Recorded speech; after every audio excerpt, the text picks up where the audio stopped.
पहले बात करेंगे एलएसी की, क्योंकि हिंदुस्तान और चीन के दरमियान एलएसी के मसले पर अभी भी बात बनती नजर नहीं आ रही है। क्योंकि एक तरफ जहां हिंदुस्तान आलमी बिरादरी को चीन की नापाक हरकतों के खिलाफ मुत्तहिद करने की कोशिश में है, वहीं दूसरी तरफ चीन अपने ज़रख़रीद गुलाम पाकिस्तान के कंधे का इस्तेमाल करके हिंदुस्तान के साथ कशीदगी को बढ़ावा देने की कोशिश में लगा हुआ है। इस बीच पाकिस्तान नेपाल को एक नए मोहरे के तौर पर इस्तेमाल करना चाह रहा है, जबकि नेपाल खुद अंदरूनी खलफशार से परेशान है। इधर वजीर दफा राजनाथ सिंह और पीएम मोदी की एलएसी और एलओसी दोनों पर बहुत ही बारीक और पैनी नजर है, चूंकि खबर यह मिल रही है कि पाकिस्तान ने पीओके में गिलगित बल्तिस्तान के इलाके में करीब 20,000 फौजें मुंतकिल कर दी हैं, जिसका मकसद हिंद चीन सरहदी तनाज़े से फायदा उठाना है। पाक मकबूजा गिलगित बल्तिस्तान मरकजी इलाके लद्दाख से मुल्हक है, जिसके मशरक़ी हिस्से में हिंदुस्तान और चीन के दरमियान एलएसी का तआतुल जारी है। पाकिस्तान मुसलसल चीन की वफादारी में लगा हुआ है और वह दूसरी जानिब नेपाल को भी इस तनातनी में इस्तेमाल करना चाह रहा है। इस बीच एक और बड़ी खबर यह मिल रही है कि 7 जुलाई को फिर से हिंदुस्तान और चीन के दरमियान कमांडर सतह की मीटिंग हो सकती है। वहीं चीनी मोबाइल ऐप पर लगी पाबंदी पर चीन की वजारत मालियात ने जानिबदाराना फैसला का इल्ज़ाम लगाते हुए हिंदुस्तान के इस फैसले पर दुख का इजहार किया है। इधर वज़ीर दफा का दौरा लद्दाख मुलतवी हो गया है। कल लद्दाख दौरा पर जाने वाले थे आर्मी चीफ एमएम नरवाने के साथ, लेकिन अचानक से ये इस दौरे को रेशेड्यूल किया गया है, मुलतवी किया गया है। अगली तारीख का ऐलान नहीं किया गया है और वजह भी नहीं बताई गई है कि क्यों ये दौरा मुलतवी किया गया है। इधर चीन के सरकारी अखबार ग्लोबल टाइम्स ने दावा किया है कि हिंदुस्तान और चीन एलएसी पर कशीदगी कम करने पर मुत्तफिक हो गए हैं। दोनों मुल्कों में मरहलावार तरीके से फौजियों को हटाने पर भी इत्तफाक राय हो गया है। हालांकि हिंदुस्तान की तरफ से इसकी अभी तक कोई तस्दीक नहीं हुई है। इससे पहले 22 जून की मीटिंग में भी सरहद से फौजियों को हटाने की बात हुई थी, लेकिन 8 दिन बाद भी हालात में कोई तब्दीली नहीं हुई है।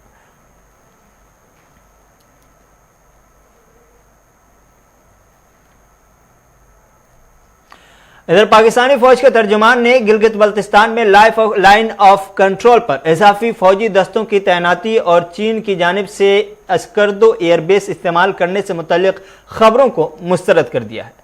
पाकिस्तानी मुसल्लह अफवाज के शुबे ताल्लुकात आम्मा ISPR के DG major general Babar Iftikhar ने समाजी राब्तों की वेबसाइट ट्विटर पर जारी अपने एक बयान में कहा है कि हिंदुस्तान की जानिब से गिलगित बल्तिस्तान में LOC पर इजाफी फौज की तैनाती की खबरें बेबुनियाद हैं और सोशल मीडिया की खबरें पूरी तरह से बेबुनियाद है और सच से कोसों दूर है। डीजी ISPR ने पाकिस्तान में चीनी फौज की मौजूदगी की सख्ती से तरदीद करते हुए कहा कि चीन अस्कर्दों में कोई पाकिस्तानी एयरबेस इस्तेमाल नहीं कर रहा, जबकि सोशल मीडिया पर हकीकत से हटकर रिपोर्टिंग की जा रही है। ये पाकिस्तान की तरफ से सफाई दी गई। हालांकि वीडियोस और तस्वीरें जो वायरल हो रही हैं उनमें साफ देखा जा रहा है कि अस्कर्दो एयरबेस पर चीनी फौज है, यानी पाकिस्तान अब इससे पल्ला झाड़ने की कोशिश कर रहा है कि जो खबरें चल रही हैं, जो वीडियोस, जो फोटोज वायरल हो रही हैं, वो तमाम के तमाम बेबुनियाद हैं। हालांकि अस्कर्दो एयरबेस पर चीनी फौज को देखा जा रहा है।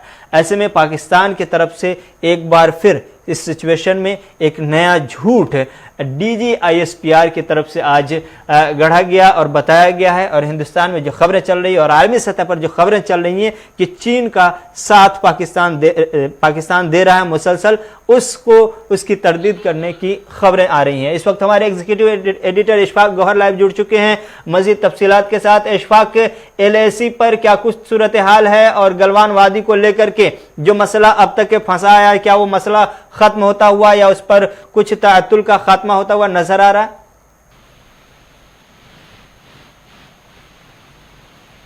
चाइना के साथ तनातनी बनी हुई और पिछले 2 महीने तक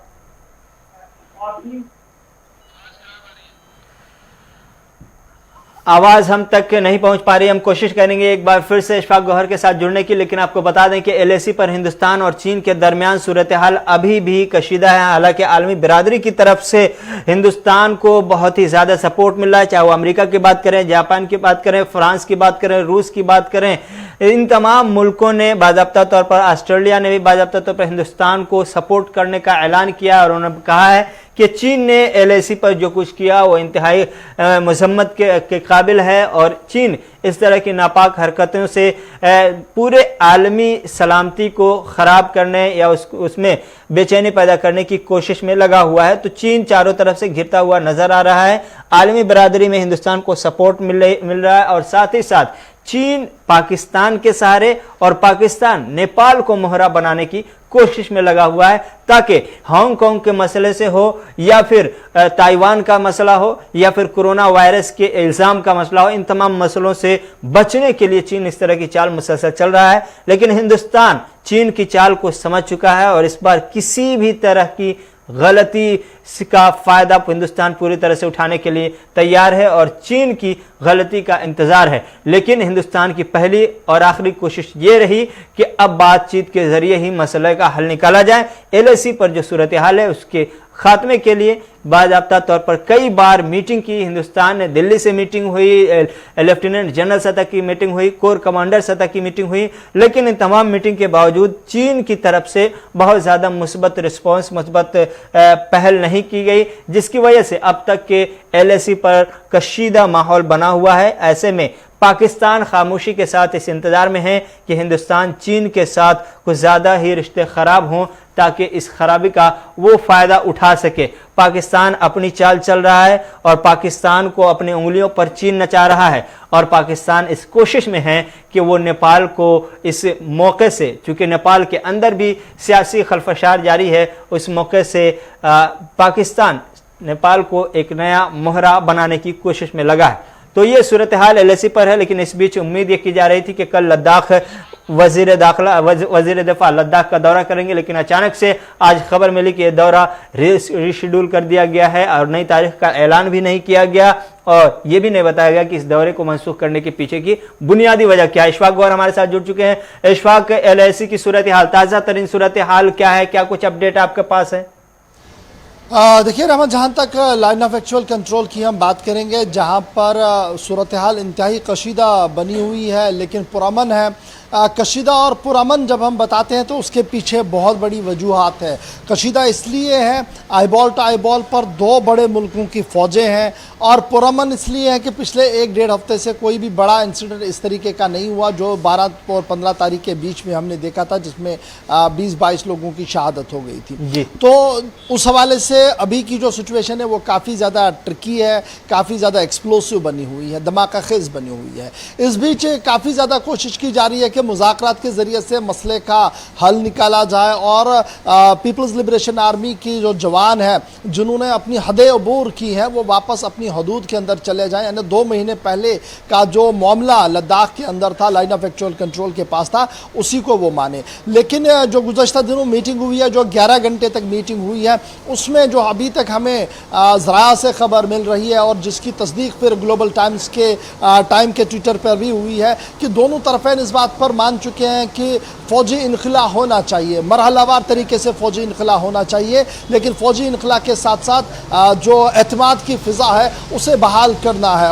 और तकरीबन 75 घंटे का वक्त, 75 आवर्स का वक्त, जो 72 आवर्स का वक्त जो है, 72 घंटे का वक्त जो है वो दोनों तरफ़ें ने मांगा है कि एतमाद साजी भी होगी और दोनों एक दूसरे पर भी नज़र रखेंगे। लेकिन जो इनखला वाला मामला है वहाँ पर गलवान वादी के आसपास में माना जा रहा है कि चाइना को सबसे पहले इनखला अपना शुरू करना होगा, मरहलावार बुनियादों पर यह इनखला जो वो होगा, फिर 72 घंटे तक इंतज़ार होगा, उस बीच यहाँ से भी होगा और उसके बाद जो है वो मामला आगे बढ़ सकता है। यानी फ़ौजी इनखला दोनों तरफ से होगा, मरहलावार तरीके से होगा, इस तरीके की खबर जो है वो आ रही है। इसी तरीके की खबर हमने इससे पहले भी देखी थी जब लेफ्टिनेंट जनरल रैंक की बातचीत हुई थी और उसके बाद जब इनखला वाला मामला सामने आया तो 20 लोगों की मौत भी हुई थी, ये भी हमारे सामने। लेकिन आज के दिन की जब हम बात करते हैं तो आज का दिन भी काफ़ी ज़्यादा इम्पॉर्टेंट इसलिए है क्योंकि अब ये माना जा रहा है कि अगले हफ्ते एक बार फिर वजारत ख़ारजा के आला तरीन अफसर जो है, जॉइंट सेक्रेटरी लेवल के जो मुज़ाकरात है वो भी होनी है। और उसके साथ साथ जब हम पुरतनाव सूरत हाल के भी सियासी गहमा गहमी देख रहे हैं तो वो साफ नज़र आ रही है। माइक पोम्पे का बयान भी आपके सामने है और उसके साथ साथ जो 3 हिस्सों में इस वक्त दुनिया बढ़ चुकी है, उसमें 2 हिस्से जो हैं वो लगातार चाइना के ख़िलाफ़ आवाज़ उठा रहे हैं, 2 ब्लॉक्स बड़े जो है वो चाइना के ख़िलाफ़ आवाज़ उठा रहे हैं और एक ब्लॉक जो है वो चाइना के समर्थन में भी नज़र आ रहा है, जिनमें पाकिस्तान भी है और तुर्की भी किसी न किसी तरीके से इसमें शामिल है, क्योंकि पाकिस्तान और तुर्की के रिश्ते अच्छे हैं, पाकिस्तान और चाइना के रिश्ते अच्छे हैं, इसलिए इस ब्लॉक को अलग माना जा रहा है। लेकिन इसके बरक्स जो ब्लॉक बन रहा है, चाहे वो फ्रांस हो, जापान हो, इटली हो, कॉन्गो हो, मोराकेश हो, फिलिपाइन हो, वेनेजुएला हो, ये सारे छोटे बड़े देश जो है ये किसी न किसी तरीके से चाइना की जारियत के खिलाफ है और चाइना की जो अपनी पॉलिसी है कि हमने अपनी सरहदों को अबूर करके रियासत को बड़ा बनाना है, उसके पर उतरने के लिए तैयार है। और यही वजह है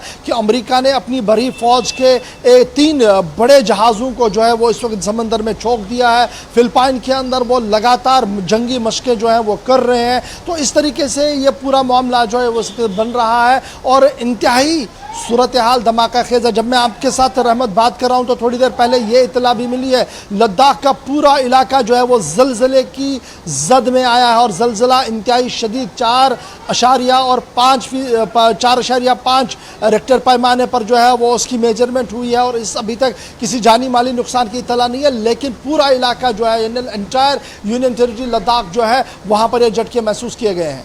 कहीं न कहीं कुदरती कहर के साथ साथ सियासी कहर का भी लद्दाख शिकार है। सवाल ये भी है कि पाकिस्तान की तरफ से सफाई दी गई कि स्कर्दू एयरबेस को चीनी फौज के इस्तेमाल के लिए नहीं दिया गया और जो खबरें चल रही इस तरह की बेबुनियाद है। जो वीडियोस वगैरह जो शेयर किए जा रहे हैं स्कर्दू एयरबेस पर चीनी फौज की, उन तमाम को बेबुनियाद कहा गया है पाकिस्तान की तरफ से।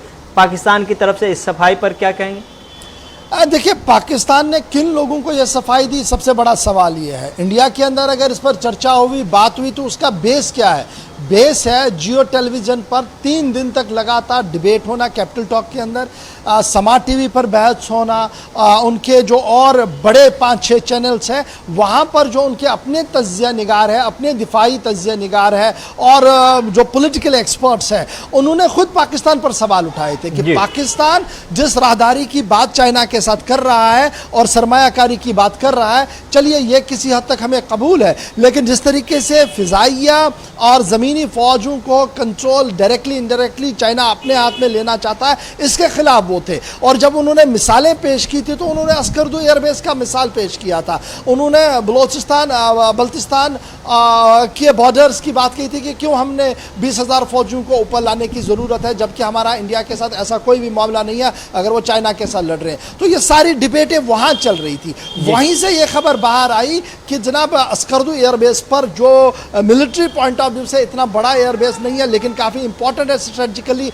और दूसरा अभी वो ख़राब था, वो रातों रात कैसे ठीक हुआ उस पर भी हमारी तरफ से सवाल उठे हैं। लेकिन अगर अस्कर्दू एयरबेस पर चाइना के एस्टैब्लिशमेंट के J-10 जहाज़ उठे हैं, बैठे हैं, हेलीकॉप्टर्स आ जा रहे हैं, तो सवाल तो पाकिस्तान की आवाम ने उठाया है। तो शायद उनको तक ये पैगाम पहुंचाने के लिए पाकिस्तान की एस्टैब्लिशमेंट की तरफ से इस तरीके का बयान जो है वो आया होगा। लेकिन जब आप इंटेलिजेंस रिपोर्ट्स को देखते हैं, जब आप सैटेलाइट इमेज को देखते हैं, तो बड़ी चीज़ें जो है वो क्लियर हो जाती है। जब हम गैलवान को लेकर, पेंगुइन वादी को लेकर सैटेलाइट इमेज को एक एथेंटिक डॉक्यूमेंट मानते हैं, तो हमने अस्कर्दू को भी मानना पड़ेगा कि अस्कर्दू एयरबेस पर जो J-10 तैयारा उतरा है वो किसका है? वो चाइना का है। और वो J-10 तैयारा जो है वो सिर्फ और सिर्फ फौजी मशकों के लिए इस्तेमाल होता है। तो ये सारी चीज़ जो है ये इसलिए भी है। दूसरी पाकिस्तान के अवाम को पैगाम देने के लिए हिंदुस्तान का नाम लिया गया है। एक सवाल यह भी है कि आज पाकिस्तान के वज़ीर आज़म की तरफ से फ़ोन पर नेपाल के वज़ीर आज़म से बात होने की बाद खबर आई थी कि 12:30 बजे का वक्त हिंदुस्तानी वक्त के मुताबिक बताया गया था कि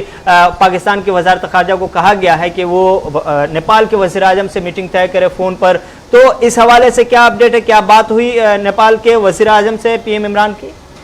देखिए, जहाँ तक नेपाल के वज़ीर आज़म की बात करें तो उनके तारे काफ़ी ज़्यादा गर्दिश में हैं, और गर्दिश में वो इसलिए न कि कोई बैरूनी मुल्क का उसमें हाथ है, बल्कि उनकी अपनी पॉलिसियों की वजह से लोग उनसे नाराज़ है वहाँ पर। और जो गुज़श्ता दिनों एक बड़ा मसवदा कानून उन्होंने सामने रखा, जिन्होंने उन्होंने अपनी हदूद अरबान जो है वो बढ़ा दी और नक्शा दोबारा कायम किया और वो मुतनाज़ इलाके अपने नक्शे में डाल दिया। उसके बाद पाकिस्तान जो नेपाल की इस्टेब्लिशमेंट है वो वो लगातार इसका दिफा करती रही, लेकिन पॉलिटिकल विल जो है वो लगातार सवाल उठाते रहा। और 3 बड़ी मीटिंग्स हुई हैं उस नक्शे के पास होने के बाद, जिसमें केपी ओली को भी आना था, वज़ीर-ए-आज़म ने आना था नेपाल के, वो शरीक ही नहीं हुए। और उसके बाद हवा ज़्यादा चली कि शायद with in their own framework, जो उनके अपने घर के अंदर सब कुछ ठीक ठाक नहीं। और आज ये भी अफवाहें आ रही थी कि वो सदर से मिल के अपना इस्तीफ़ा देंगे और शाम को 4 साढ़े 4 बजे कौम के नाम पैगाम भी उनका टेलीविज़न चैनल पर होगा, लेकिन उसमें भी जो है तस्दीक होना बाकी है। ज़रा से इस तरीके की खबरें आ रही हैं। नेपाल का एक बड़ा इस वक्त, जहाँ तक पाकिस्तान की मैं बात करूँ, फटाफट से मैं ज़रा वो भी बता दूँ, वज़ारत ख़ारजा पाकिस्तान ने इस तरीके की बात सामने रखी है, लेकिन नेपाल एस्टेब्लिशमेंट की तरफ से अभी इसकी तस्दीक नहीं की गई है क्या बातचीत हुई है या नहीं हुई है, और अगर हुई है तो किन मुद्दों पर हुई है, अभी इस पर कोई भी बात जो है वो नहीं हुई है। जहाँ तक नेपाल और भारत के रिश्तों की आप बात करेंगे तो ये बेटी और रोटी का सवाल है, क्योंकि काफ़ी मजबूत रिश्ते इनके आपस में हैं। और जिस तरीके की सूरत हाल उभर कर सामने आई है, सरहदें सील की गई है, कांटेदार तार लगा दी गई है, नेपाल की इस्टेब्लिशमेंट जो फौज है वो मुख्तलिफ जगहों पर नाके खड़ा कर चुकी है, उससे काफ़ी ज़्यादा मायूस वहाँ के लोग हैं, क्योंकि उनका रोज़मर्रा का काम जो है वो मुतासिर हो रहा है सरहदी हदूद के अंदर। इशफाक, आखिरी सवाल ये लद्दाख के हवाले से लेंगे। लद्दाख का दौरा था वजीर दिफा का, अचानक से ये दौरा मुलतवी हुआ, कोई वजह बताई गई, कोई नहीं? बिल्कुल, इसमें वजारत दिफा की तरफ से कोई वजह नहीं बताई गई है, लेकिन रिशेड्यूल किया गया। 2 चीज़ें होती है, एक होता है कैंसिल किया गया तो काफ़ी ज़्यादा सवाल उठते हैं उसके बाद, ये रिशेड्यूल किया गया है। और कल वजारत दिफा के तर्जुमान ज़राए से ये खबर आई थी कि वो कल जाएंगे, यानी कल जुम्मतुल मुबारक है तो कल उन्हें जाना था,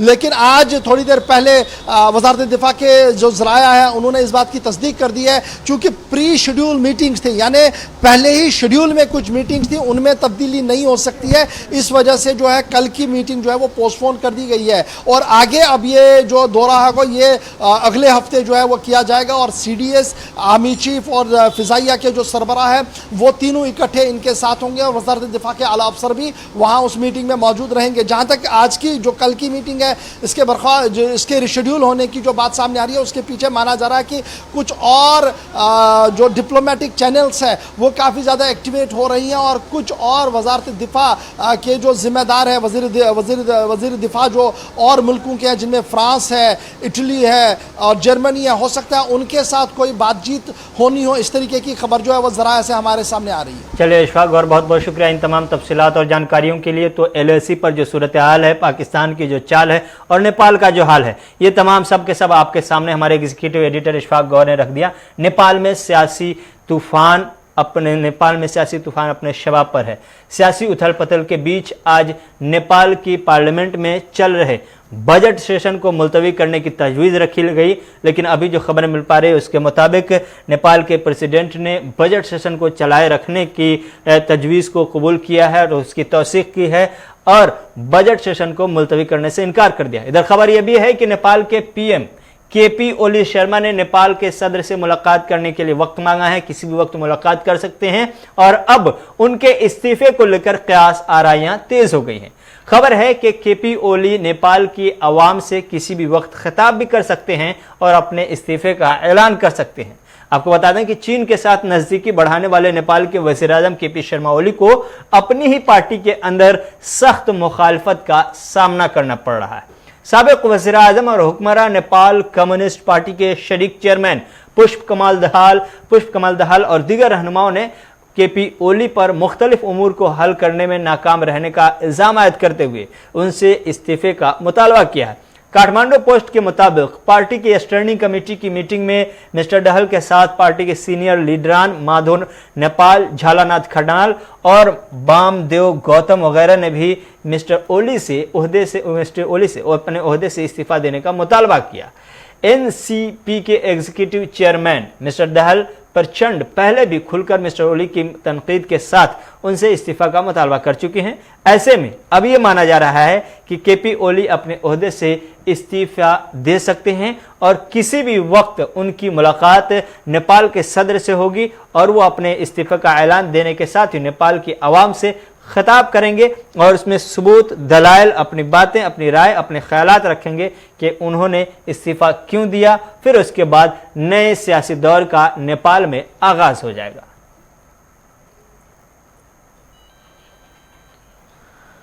इधर चीन के 59 मोबाइल ऐप को बंद करने के फैसले पर तबसरा करते हुए मरकजी वजीर रविशंकर प्रसाद ने कहा कि चीन पर डिजिटल स्ट्राइक किया गया है। उन्होंने वर्चुअल रैली से खिताब करते हुए कहा कि जो हिंदुस्तान के ऊपर आंख उठाएगा, हिंदुस्तान उसकी आंखों में आंखें डालकर बातें करना अब जानता है। मगरबी बंगाल में बीजेपी की डिजिटल रैली को खिताब करते हुए रविशंकर प्रसाद ने कहा कि हिंदुस्तान अमन चाहता है, लेकिन अगर कोई हम पर बुरी नजर डालेगा तो हम उसका करारा जवाब देंगे। हमने चीन की एप्लीकेशंस पर पाबंदी लगाकर बाशिंदगान वतन के डेटा का तहफ़्फ़ुज़ किया है। ये डिजिटल स्ट्राइक है। उन्होंने चीन और हिंदुस्तान के दरमियान जारी कशीदगी को लेकर CPIM पर निशाना साधा है। रविशंकर प्रसाद ने कहा कि आखिर क्यों CPIM चीन की तनकीद नहीं करती।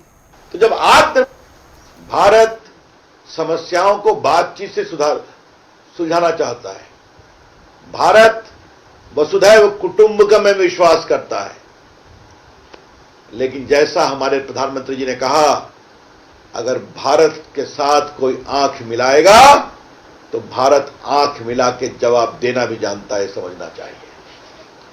हमने सबों के साथ दोस्ती का हाथ बढ़ाया, लेकिन अगर चीन के लोगों ने जबरन लद्दाख में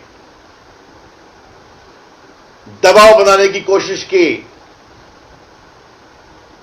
जो लाइन ऑफ एक्चुअल कंट्रोल है, जो LOC है, तो उसके संधि का अतिक्रमण कर आगे आने की कोशिश की, तो हमारे जवानों ने जबरदस्त जवाब भी दिया।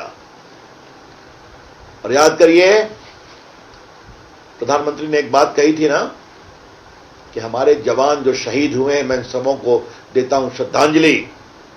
उसमें बंगाल का भी एक शहीद था, उसको भी प्रणाम। लेकिन हमारे जवान मार कर मरे हैं। अगर हमारे 20 मरे हैं तो उनके चीन के दुगना से अधिक मरे हैं। और आप देख लीजिए, अभी तक चीन ने संख्या नहीं बताई है, जबकि दुनिया भी ये मान रही है कि उनकी बड़ी संख्या में लोग मरे हैं। मैं फिर कहूंगा, हम शांति पे विश्वास करते हैं, लेकिन कोई अगर भारत की ओर उठाकर देखेगा तो जवाब देना भी जानते हैं। याद करिए, प्रधानमंत्री जी ने क्या कहा, भारत के सैनिकों का शहादत व्यर्थ नहीं जाएगा। जो देश के लिए बलिदान हुए हैं, उनके शहादत को हम नमन करेंगे, वो बेकार नहीं जाएगा। याद है ना आपको, जब उरी हुआ था तो प्रधानमंत्री ने क्या कहा था कि उरी पर जो हमला हुआ है तो हमारे जवानों का शहीद का बलिदान व्यर्थ नहीं जाएगा। जवाब दिया गया ना, याद है ना आपको, कस के जवाब दिया गया। घुस कर करके कई पाकिस्तान के आतंकवादी कैंप को ध्वस्त किया गया। जब पुलवामा हुआ तो प्रधानमंत्री ने कहा था कि हमारे सेना के जवानों का बलिदान व्यर्थ नहीं जाएगा। तो बालाकोट हुआ था ना, आपको याद है ना। जब प्रधानमंत्री कहते हैं कि हमारे सेना के जवानों का बलिदान व्यर्थ नहीं जाएगा, तो देश की सुरक्षा में इसका मतलब होता है। ये बात हम साफ साफ कहना चाहते हैं। इधर मरकजी वज़ीर तालीम रमेश पोखरियाल ने आज ड्रग्स डिस्कवरी हैकथॉन का आगाज किया है। इस मौके से उन्होंने कहा कि मुल्क के अंदर नौजवानों की सलाहियत को इस्तेमाल करके एक नया हिंदुस्तान तैयार करने की ज़रूरत है और इस मुहिम से हम नौजवानों को एक मजबूत प्लेटफॉर्म देने की कोशिश कर रहे हैं। इसलिए नौजवानों को चाहिए, खासतौर से रिसर्च के मामले पर ज़्यादा से ज़्यादा इस मुहिम से जुड़ने की अपील की गई। मुझे आज बहुत खुशी हो रही है कि आज विश्व के पहली ड्रग डिस्कवरी हैकाथॉन 2020 का शुभारंभ हो रहा है। और इस अवसर पर मैं डॉक्टर हर्षवर्धन जी, उनकी पूरी टीम को, स्वास्थ्य मंत्रालय, विज्ञान प्रौद्योगिकी और मानव संसाधन विकास मंत्रालय, ये तीनों मंत्रालयों की इस महत्वपूर्ण टीम को बधाई और शुभकामना देना चाहता हूं कि जो आज शुरुआत हुई है वो कोई सामान्य शुरुआत नहीं है। ये पूरे विश्व का ड्रग डिस्कवरी हैकाथॉन पहला है पूरी दुनिया का। और ये जो पहल हुई है आज, ये मैं इसके लिए विजय राघवन जी, जिनके मन में मैंने जब मैं इनको देखता हूं तो मुझे ऐसा लगता है इनके हर हाव भाव से कुछ नई चीज टपकती है। नई चीज पैदा होती है। ये लगातार चिंतन और मंथन और नया अनुसंधान के क्षेत्र में कुछ ना कुछ हम लोगों को प्रेरित करते रहते हैं। तो प्रोफेसर विजय राघवन जी और हमारे एआईसीटी के चेयरमैन और इन दोनों ने हमारे डीजी CSIR इन सब लोगों ने मिलकर के जो ये अभियान अभय के सूत्र को आगे बढ़ाते हुए ये आज शुरू किया है। मैं सोचता हूं कि हर्षवर्धन जी को याद होगा कि जब स्मार्ट इंडिया हैकाथॉन हम लोगों ने किया था तो पूरी दुनिया का सबसे बड़ा नवाचार था, जिसमें 3 लाख से भी अधिक प्रतिभागियों ने भाग लिया था और अभय ने उसको बहुत अच्छे तरीके से उसकी परिणति तक पहुंचाया था और देश को उस पर गर्व हुआ था जब बहुत सारी महत्वपूर्ण विभागों ने अपनी समस्याओं को दिया था और हमारे प्रतिभाशाली छात्रों ने उसका समाधान करके और देश को दिया था। मुझे लगता है उसके बाद जो सिंगापुर और इंडिया हैकाथॉन हुआ था, हमारे देश के प्रधानमंत्री जी ने उसको शुभारंभ किया था और वो भी हम दोनों देशों के लिए अद्भुत एक उपलब्धि थी, क्योंकि देश के प्रधानमंत्री जी ने हमेशा नए भारत के निर्माण की हमेशा बात की, जो सशक्त भारत हो, स्वच्छ भारत हो, स्वस्थ भारत हो, श्रेष्ठ भारत हो। और उस श्रेष्ठ भारत और सशक्त भारत और स्वस्थ भारत को आगे बढ़ाने की दिशा में उन्होंने हमको समय समय पर सूत्र भी दिए कि चाहे वो मेक इन इंडिया है, डिजिटल इंडिया है, स्किल इंडिया है, स्टार्टअप है और स्टैंड अप है, ये रास्ता भी दिया है।